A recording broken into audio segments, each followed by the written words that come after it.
पुत्र हनुमान, पुत्र हनुमान, मेरे पुत्र की ये दुर्दशा। ओह, ये तो इंद्रदेव के वज्र का प्रभाव प्रतीत होता है। इंद्रदेव, तुम्हें किंचित विद्या नहीं आई।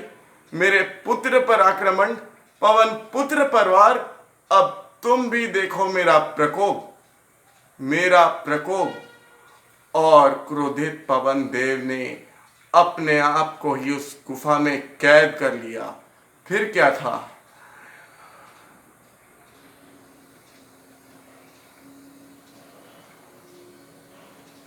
चलती हवा रुक गई, हिलते पेड़ पौधे ठहर गए, मंदिर पर लहराता ध्वज स्थिर हो गया, नदी का पानी ठहर गया, जानवर अपने नथुने फैलाते हुए सांस लेने की कोशिश में यहाँ से वहाँ गिरते पड़ते भागने लगे।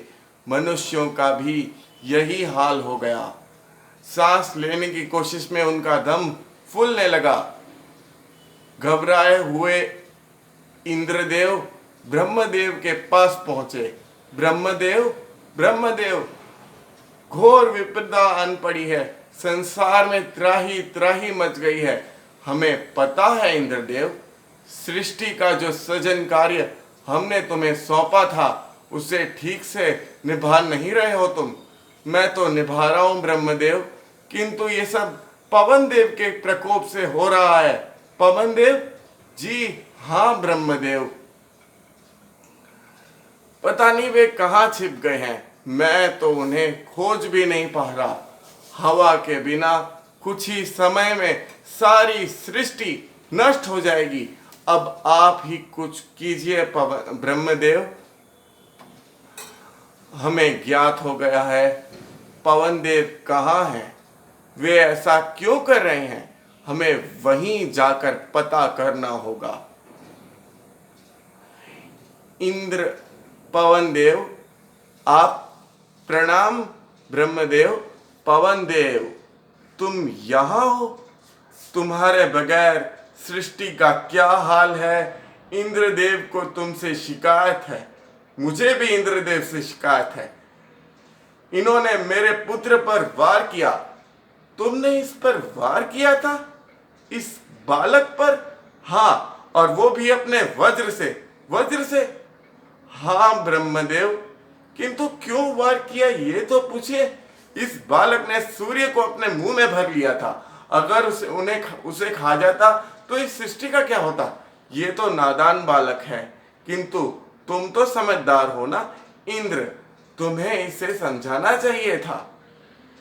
यह कोई बात सुनने को तैयार ही नहीं था ब्रह्मदेव।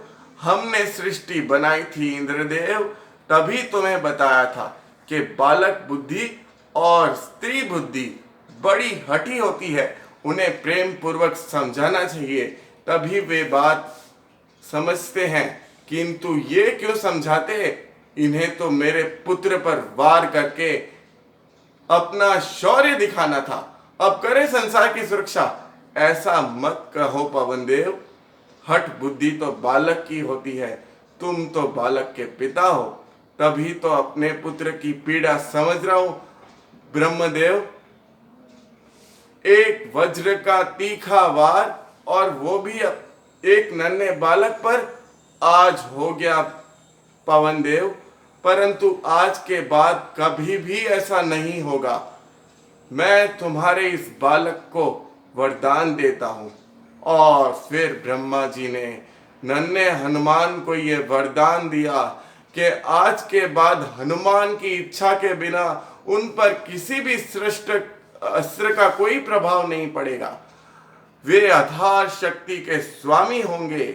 वे जब चाहे, जितनी चाहे उतनी शक्ति अपने आप में अर्जित कर सकते हैं। वे अपने शरीर को मन चाहे आकार में परिवर्तित कर सकते हैं।